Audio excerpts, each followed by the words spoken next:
اعوذ باللہ من الشیطان الرجیم بسم اللہ الرحمن الرحیم قل رب اما ترینی ما یوعدون، آیت نمبر 93۔ اس کو پڑھیں گے قل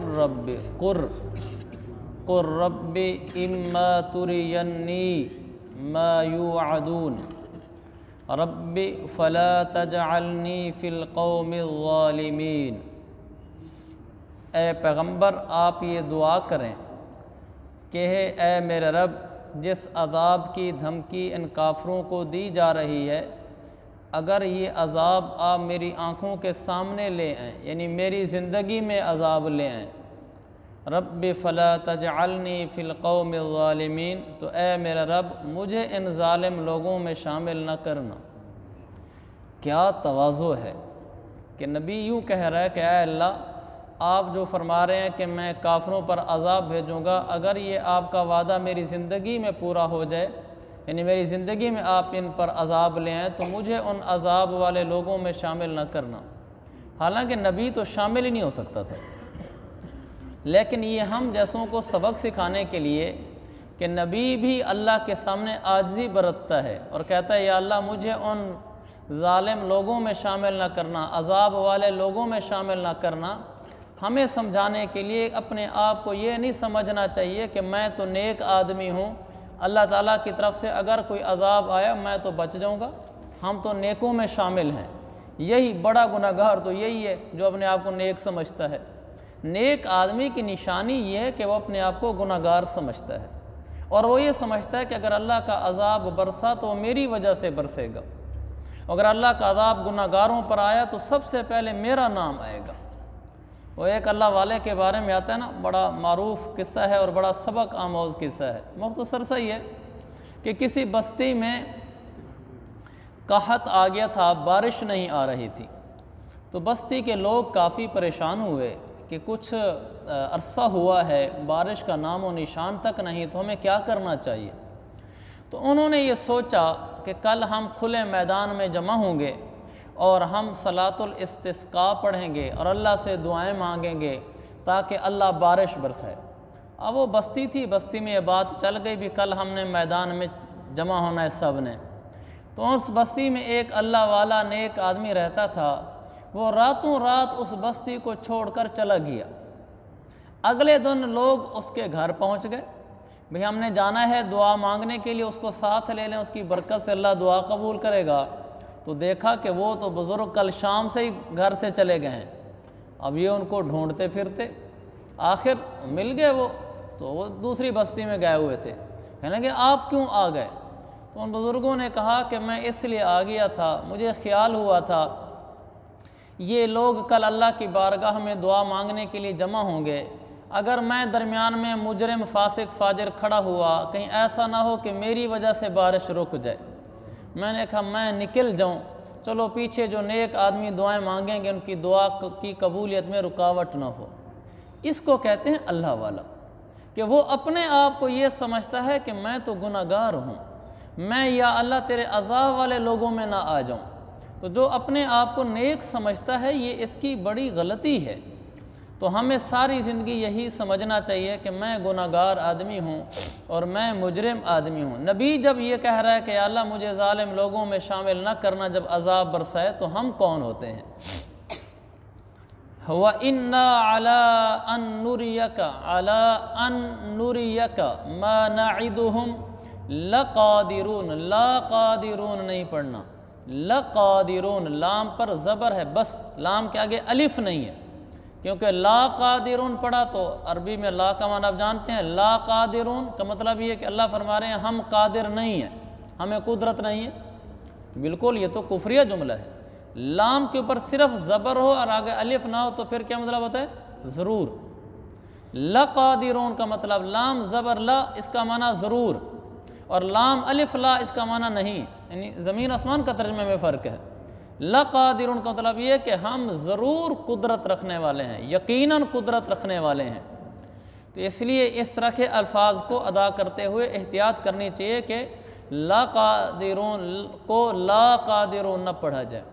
اللہ نے فرمایا وَإِنَّ عَلَىٰ أَن نُرِيَكَ مَا نَعِدُهُمْ، جس چیز کی ہم انہیں دھمکی دے رہے ہیں ہم اسے تمہاری آنکھوں کے سامنے لانے پر پوری طرح قادر ہیں، یعنی ہمیں اس پر قدرت ہے کہ آپ کی زندگی میں ہم یہ عذاب لا کر دکھلیں، پھر ہم نہ لیں، یہ ہماری اپنی حکمت ہے۔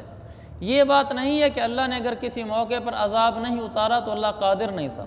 جیسے آج کل ہم دیکھتے ہیں بعض اسلامی ریاستوں میں، اسلامی ممالک میں مسلمانوں پر کافر ظلم ڈھا رہے ہیں، ان کے حالات سن کر ہمارا بھی دل پسیج جاتا ہے۔ اللہ قدرت والا ہے، فرمایا اللہ قادرون، ہم بڑی قدرت والے ہیں، لیکن پھر بھی اللہ ان کافروں کو کچھ نہیں کہہ رہا، یہ اللہ کی اپنی حکمت ہے۔ بعض دفعہ انسان دیکھتا ہے کہ اللہ تعالیٰ نے اس موقع پر ایسا کیوں نہیں کیا، ہمارا دل کرتا ہے کہ ایسا ہونا چاہیے تھا، اللہ ایسے موقع پر مدد کر دیتا، دکھلا دیتا کہ اللہ ہے اور کافر کچھ نہیں ہے، لیکن اللہ نہیں دکھلاتا۔ نعوذ باللہ، بظاہر صورت میں مسلمان جھوٹے ہو جاتے ہیں اور اللہ پر بھی باتیں ہو جاتی ہیں۔ اللہ کو بھی ان ساری باتوں کا پتہ ہے، لیکن ایک میری اور آپ کی سوچ ہے اور ایک اللہ کا علم ہے، زمین آسمان کا فرق ہے۔ میری آپ کی سوچ کے مطابق ہم نے تو فیصلہ کر دیا کیسے کرنا چاہیے، ایک اللہ کا علم ہے جو بعد میں آنے والی چیزوں کو بھی جانتا ہے، وہ اپنے علم کے مطابق کرتا ہے اور اسی کا علم صحیح ہے۔ آگے ہمیں اچھے اخلاق سکھایا گیا، ادفع باللتی ہی احسن، اس کو باللہ پڑھنا ہے، با کے بعد جو الف ہے اس کا کوئی تعلق نہیں ہے پڑھنے کے ساتھ۔ باللتی ہی احسن السیئہ، احسن السیئہ نحن اعلم بما یصفون، اللہ فرماتا ہے تم برائی کو دور کرو ایسے طریقے سے جو اچھا ہو، جو باتیں یہ لوگ بنا رہے ہیں ہم انہیں بخوبی جانتے ہیں۔ یہ ایک بڑا لمبا ٹاپک ہے، ادفع باللتی ہی احسن السیئہ، کہ برائی کو آپ اچھائی سے دور کرو۔ یہ آئے گا سورۃ الرعد میں 13ویں سپارے میں، وہاں انشاءاللہ میں تفصیل سے عرض کروں گا اور اس پر کچھ وقت بھی ہم لگائیں گے، کیونکہ یہ ہمارے معاشرے کا ایک سلگتا ہوا موضوع ہے۔ ہمارے ہاں برائی کا جواب برائی سے دیا جاتا ہے، اچھائی سے نہیں دیا جاتا۔ قرآن کہہ رہا ہے برائی کا جواب اچھائی سے دو، پتھر کا جواب پھول سے دو، گالی کا جواب دعا سے دو۔ یہ باتیں کہنا تو آسان ہے، کرنا بڑا مشکل ہے۔ ہمیں ایک آدمی ذلیل کر رہا ہے ہم اس کو عزت دیں، ایک آدمی ہمارے اوپر زیادتی کر رہا ہے ہم اس کے ساتھ انصاف سے پیش ہیں، ایک آدمی ہمارے بارے میں بے رحم اور ظالم ہو گیا ہے ہم اس کے بارے میں رحم دل ہو جائیں۔ یہ ہمارا کام ہے، وہ اس کا کام ہے، وہ جو کرے۔ بارش اس کا آدمی کا کام ہے پتھر پھینکنا اور درخت کا کام ہے آگے سے پھل پھینکنا، ہر ایک اپنا کام کیے جا رہا ہے، لوگوں کا جو کام ہے وہ کرتے رہیں۔ ہمارا کام یہ نہیں ہے کہ ان کے رویوں کے مقابلے میں ویسے رویے اختیار کرنا، بلکہ مثبت رویوں کے مقابلے میں، منفی رویوں کے مقابلے میں مثبت ہو جانا۔ ہمارے ساتھ جو آدمی جو کرے، ہم نے یہ نہیں دیکھنا کہ اس نے کیا کیا ہے، ہم نے یہ دیکھنا ہے کہ میں نے شریعت کی روشنی میں کیا کرنا ہے۔ ہمارے ہاں سارا ٹرینڈ اسی طرف ہے کہ اس نے میرے ساتھ کیا کیا ہے، ہم بھی پھر ویسے کریں گے۔ ہم نے یہ نہیں کرنا کہ اس نے میرے ساتھ کیا کیا، ہمارے تو عام طور پر کہا جا رہا ہے اس کو تو دیکھو اس نے کیا کیا، اس کو جو نا سمجھاؤ۔ بھائی ہم نے دیکھنا نہیں کہ اس نے کیا کیا ہے، ہم نے تو یہ دیکھنا ہے کہ میں نے کیا کرنا ہے۔ لہٰذا ہم نے خود اچھا رہنا ہے۔ اسی طرح گھر والوں پر بھی ان کو دین پر لانے کے لیے ہم نے اپنا دین نہیں چھوڑنا۔ مثلا گھر والی نماز نہیں پڑھتی، بیٹا نماز نہیں پڑھتا اور بیٹا روزہ نہیں رکھتا، ہم نے اس کو دین پر لانے کے لیے خود نہیں دین چھوڑ دینا۔ کیا مطلب؟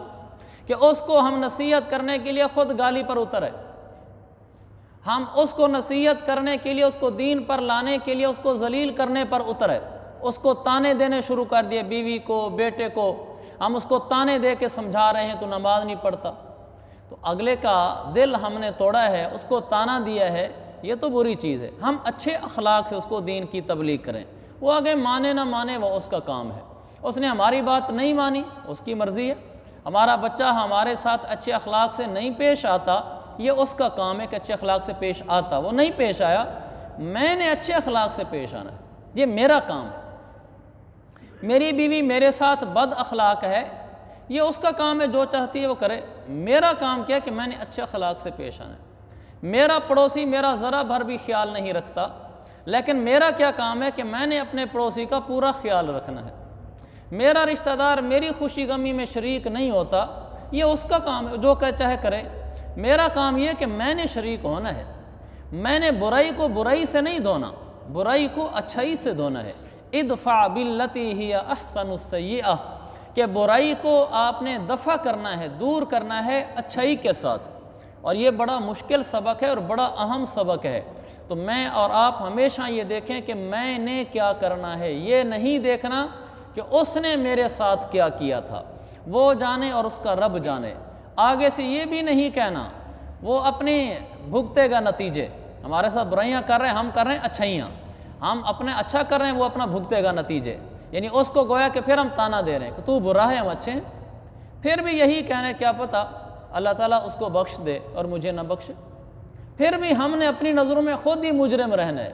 یہ نہیں کہ پھر ان کو کہنا کہ تم دیکھو گے کہ نتیجہ اپنا بھگتو گے اپنے آپ کو، تمہاری سامنے آئے گی تمہاری کرتوت سارے، یہ نہیں کہنا۔ اچھا بھی اللہ تمہارا بھلا کرے، دل میں یہ کہنا ہے ہو سکتا ہے اس کا رب، ہمارا رب اس کو کسی بات پر بخش دے اور میرا رب کسی بات پر مجھے پکڑ لے۔ وہ جو میں نے آپ کو ایک پہلے جملہ بتایا تھا، کہہ دے ناز پسند کہہ دی نماز ہی نہ پسند، اپنے بارے میں یہ رکھنا ہے۔ کہہ دے ناز پسند یعنی کسی کی ادا پسند آ جاتی ہے اللہ کو، کہہ دی نماز ہی نہ پسند، کسی کی نمازیں اللہ قبول نہیں کرتا۔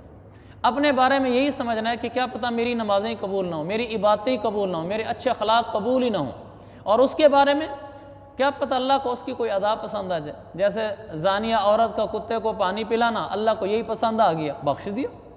معاشرے میں زانیہ کتنی بری عورت ہوتی ہے، اور پکڑنے پہ آ جائے تو محدث کو پکڑ لیا کہ اینہ لیلۃ اللبن، ساری زندگی توحید بولنے والا ممبروں پہ توحید کی بات کرتا ہے، دودھ والی رات کہاں گئی؟ سنایا تھا آپ کو واقعہ۔ تو اپنے بارے میں یہ سمجھنا ہے کہ میں کیا پتہ کس بات پہ پکڑا جاؤں، دوسرے کے بارے میں یہ کہنا ہے کیا پتہ یہ کس بات کی وجہ سے بخشا جائے۔ یہ زندگی گزارنے کا اسلامی طریقہ ہے۔ اس سے انسان اپنے آپ کو مجرم سمجھتا رہتا ہے، دوسروں کی محبت دل میں رکھتا ہے۔ جب یہ کہتا ہے کہ یہ تو ایسا نافرمان، اس میں یہ گناہ، اس میں یہ غلطی، یہ تو ایسا ہے، پھر لوگوں کو حقیر سمجھتا ہے، اپنے آپ کو نیک سمجھتا ہے، اور یہ ہلاکت ہے۔ اللہ کے نبی نے فرمایا بِحَسْبِ امْرِئٍ مِّنَ الشَّرِّ أَن يَحْقِرَ أَخَاهُ الْمُسْلِمَ۔ غور سے سننا یہ حدیث، آپ نے فرمایا وہ آدمی سب سے برا ہے جو اپنے مسلمان بھائی کو ہلکا جانتا ہے۔ وہ برا نہیں ہے کہ اس کا مسلمان بھی ہے ہی ہلکا، ہو سکتا ہے اس مسلمان ہو ہی ہلکا، یعنی ادنا ہو، کم تر ہو، تو فرمایا جو اپنے مسلمان بھائی کو کم تر جانتا ہے، ہلکا جانتا ہے، اپنے آپ کو بڑا سمجھتا ہے، فرمایا یہ بدترین آدمی ہے، ایسا سمجھنے والا۔ تو یہ آدمی اللہ کی نظر میں بدترین ہو جاتا ہے جو دوسرے کو برا سمجھ رہا ہوتا ہے۔ ہم نے ہر مسلمان بھائی کی عزت کرنی ہے اور دل سے کرنی ہے۔ اللہ مجھے اور آپ کو توفیق دے۔ آگے فرمایا وَقُلْ رَبِّ أَعُوذُ بِكَ مِنْ ہَمَزَاتِ الشَّيَاطِينِ ہَمَزَاتِ الشَّيَاطِينِ وَأَعُوذُ بِكَ رَبِّ أَن يَحْضُرُونَ۔ اور میرے نبی آپ یہ دعا بھی کریں، ہمیں دعا سکھائی جا رہی ہے کہ ربی میرے رب اعوذ بک من ہمزات الشیاطین، اے اللہ میں شیطانی وسوسوں سے آپ کی پناہ مانگتا ہوں، اور اس بات سے بھی اے رب آپ کی پناہ مانگتا ہوں کہ شیطان میرے قریب آئیں۔ یہ وہ دعا ہے جس سے انسان جنات کے حملوں سے بچ سکتا ہے۔ اس دعا کو یاد کر لینا چاہیے۔ جس کے اوپر جنات کا اثر ہو اس کو کہا جائے کہ وہ ہر فرض نماز کے بعد یہ دعا پڑھے، یہ قل کے بعد شروع کرے رب سے، رب اعوذ بک من ہمزات الشیاطین واعوذ بک رب ان یحضرون۔ یہ 18ویں سپارے میں ہے اور 6ٹھے رکوع میں ہے، 18ویں سپارے کا 6ٹھا رکوع، کیونکہ بعض رات اس بیان کو آڈیو بھی سنتے ہیں۔ تو 18ویں سپارے کے 6ٹھے رکوع میں دو آیتیں ہیں، ان آیتوں کو ہم یاد کر لیں، اور گھر میں بچوں پر دم کرنا ہو کہ شاید اس پر کوئی جنات وغیرہ کا اسیب کا اثر ہو سکتا ہے یا ہو گیا ہے، تو یہ آیتیں پڑھ کر ان پر پھونک مار دیں۔ یہ دم درود بھی شریعت کے مطابق کرنا چاہیے اور کروانا چاہیے۔ ایسے دم درود نہیں کرانے چاہیے کو کسی نے کہا نا جی بیٹا پیدا نہیں ہوتا تو کوئی توید ہی لکھ دو، آگے بیچارہ توید لکھنے والا بھی پورا سورا تھا، اس نے توید لکھ دیا، تو نہ اس نے کہا یہ میرے بیٹے زندہ نہیں رہتے، میرے بیٹے زندہ بچے زندہ نہیں رہتے، تعویذ لکھ دو، اس نے تعویذ لکھ دیا۔ اچھا بچہ پیدا ہوا تو وہ پھر فوت نہیں ہوا، زندہ رہا، تو اس نے کہا یار اس کو کھول کے دیکھ تو لیں تعویذ میں لکھا ہوا کیا ہے۔ اس نے پتہ نہیں واللہ علم لطیفہ ہے یا حقیقت ہے، لیکن ہم نے بارہا سنا اس کو، تعویذ کھول کے دیکھا تو اس میں لکھا ہوا تھا اے جیوے بھامے مرے میڈے 5 روپے کھرے 5 روپے لیتے تھے تعویذ دینے کے، کہے جیوے بھامے مرے میڈے 5 روپے کھرے۔ تو یہ سچ بھی ہو سکتا ہے اور لطیفہ بھی ہو سکتا ہے۔ تو ایسے نہیں ہونے چاہیے کہ دم درود بھی، کہ دم درود کرنے والا نہ خود قرآن و حدیث پڑھا ہوا ہے، نہ قرآن و حدیث پڑھنے والوں کے ساتھ بیٹھتا ہے، یعنی نہ خود عالم ہے، یا عالم نہیں تو علماء سے تعلق ہونا چاہیے کہ ان سے پوچھ کے چلے، ہر آدمی تو عالم نہیں ہو سکتا۔ تو اگر تو وہ قرآن و سنت کی تابعداری کرنے والا ہے تو دم درود کرانا حدیث سے ثابت ہے، بخاری کی حدیث سے ثابت ہے۔ اور اگر نہیں ہے، وہ بیچارہ خود ہی دین کا پورا سورہ ہے، تو ایسے سے دم کرانے کی ضرورت بھی نہیں ہے۔ لوگ تو یہاں تک مسئلے پوچھ رہے ہوتے ہیں جی عیسائی ہے دم کرتا ہے، دم کرا لیں۔ اللہ کا بندہ، وہ کہتے ہیں اس کا بڑا دم چلتا ہے، وہ خود عیسائی ہے، وہ اس کا کیا دم چلے گا، اس کو کیا چیز آتی ہے؟ ہم مسلمان ہیں، اس سے تو مسلمان کا دم بہتر ہے۔ اور دوسرا یہ کرنا چاہیے کہ آدمی کوشش کرے دم خود کرے، سورہ فاتحہ پڑھ کر دم کر دیں۔ دم کیا کرتے ہیں؟ کوئی آیت یا حدیث پڑھ کر پھونک مار دینا کہ اللہ اس کی برکت سے اس کو شفا عطا فرما، یا اس کا یہ مسئلہ حل فرما، اس کو دم کہتے ہیں۔ اللہ کے نبی نے فرمایا فی فاتحۃ الکتاب شفاء من کل داء، سورہ فاتحہ میں ہر بیماری کی شفا ہے۔ گھر میں کوئی مسئلہ ہے، آپ سورہ فاتحہ پڑھیں، بچے پر پھونک مار دیں، سورہ فاتحہ پڑھیں، پانی پہ پھونک مار دیں۔ تو خود اپنے اندر گھر میں ماحول ہونا چاہیے کہ ہم خود قرآن پڑھ کر بچوں پر پھونک ماریں، یہ نہیں کہ بچے کو کسی کے پاس لے گئے بھی دم کر دو۔ کوئی برا بھی نہیں ہے کسی سے دم کرا لینا اگر وہ شریعت کے مطابق کرتا ہے، لیکن یہ بھی نہیں ہے کہ گھر میں خود کبھی قرآن پڑھ کے پھونک نہیں مارنے، تو ایسا نہیں کرنا چاہیے، بلکہ خود قرآن پڑھنے کی، دعائیں پڑھنے کی، دم کرنے کی رغبت رکھنی چاہیے۔ باقی کسی نیک آدمی سے دم کروا بھی لیں، اور بشرطے کہ وہ نیک آدمی قرآن و حدیث کے مطابق دم کرتا ہو۔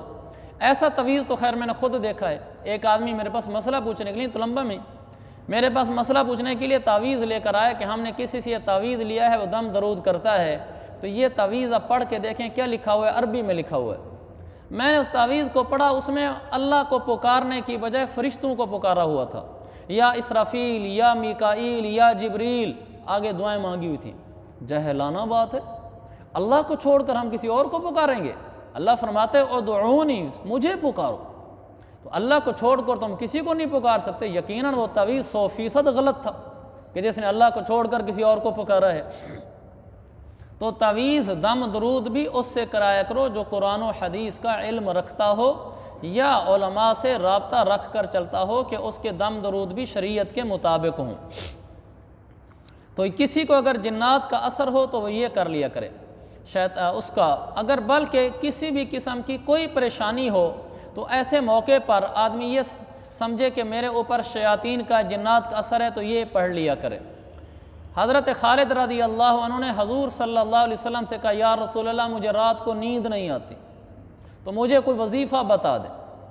تو اللہ کے نبی صلی اللہ علیہ وسلم نے یہ دعا بتائی جو میں آپ کو بتا رہا ہوں، پڑھ کے سنا بھی دیتا ہوں کہ وہ دعا اس آیت کے مطابق ہے بالکل، اور پھر میں گروپ میں انشاءاللہ بھیج بھی دوں گا۔ آپ نے فرمایا یہ پڑھا کرو اعوذ بکلمات اللہ التامہ من غضب اللہ وعقابہ ومن شر عبادہ، آگے یہی قرآن والے الفاظ ہیں، ومن ہمزات الشیاطین وان یحضرون۔ آپ نے فرمایا حضرت خالد کو یہ پڑھا کرو، تو وہ یہ دعا پڑھنے لگ گئے، تو ان کے جو نیند نہ آنے کا مسئلہ تھا، بے خوابی کا، وہ ختم ہو گیا، ان کو نیند آنا شروع ہو گئی۔ معلوم ہوا کہ کچھ اثر تھا جنات شیاطین وغیرہ کا، وہ دور ہو گیا۔ تو میں بارہا عرض کر چکا ہوں، عرض کرتا رہوں گا، ہم قرآن و حدیث والے ہیں، ہم قرآن و سنت والے ہیں، ہم شریعت والے ہیں، ہمارے مسئلوں کا حل قرآن و سنت میں ہے، اور ہم نے وہ بات قبول کرنی ہے جو قرآن و حدیث کے مطابق ہو، ہم نے وہ بات قبول کرنی ہے جو قرآن و سنت کے مطابق ہو۔ جو انسان یا جو وظیفہ، جو دم درود قرآن و سنت کے مطابق نہیں ہے، ہمیں وہ قبول نہیں ہے۔ تو یہ بہت ضروری بات ہے کہ اس بات کا خیال رکھا جائے۔ یہ اس طرح کے اور بھی جو وظائف ہوں، وہ وظائف دیکھنے چاہیے کہ قرآن و سنت کے مطابق بھی ہیں یا نہیں ہیں۔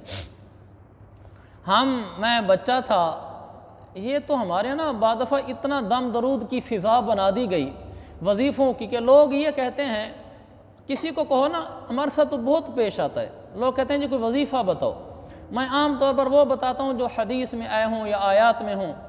لوگوں کا نا اس پر عموماً اعتماد نہیں بنتا ہمارے ان جوابوں پر، وہ چاہتے ہیں کوئی خاص طریقے کا وظیفہ بتائیں، مثلا 25 دفعہ یہ پڑھنا ہے، 50 دفعہ یہ پڑھنا ہے، صبح اٹھ کے پڑھنا ہے، اس طرح کی گٹھلی کے دانے لے لینے ہیں، فجر کو لے کر بیٹھ جانے ہیں، اس پر اتنی پھونکیں مارنی ہیں، پھر اس کو کپڑے میں بند کر لینا ہے۔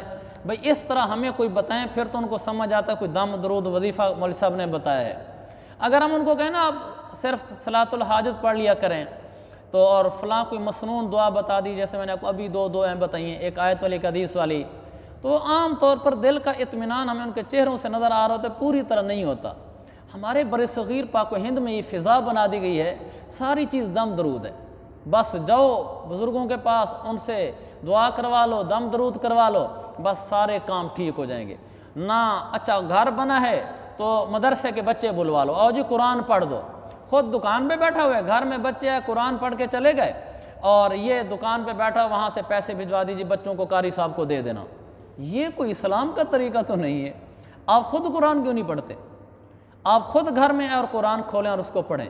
اور جو بچے قرآن پڑھتے ہیں ہمیں پتہ ہے کیسے پڑھتے ہیں۔ ہم بچے تھے، مدرسے میں پڑھتا تھا ناظرہ، تو ہمیں گھر میں وہ لے گئے، تو انہوں نے کہا جی یہاں گھر بنایا تو آپ یہاں پر قرآن پڑھیں۔ قرآن پڑھ لیا، پھر انہوں نے پیالی بھیجی، اس میں چینی تھی، انہوں نے کہا جی اس پر بچوں نے جو قرآن پڑھا نا وہ دم بھی کر دیں، پھونک مار دیں۔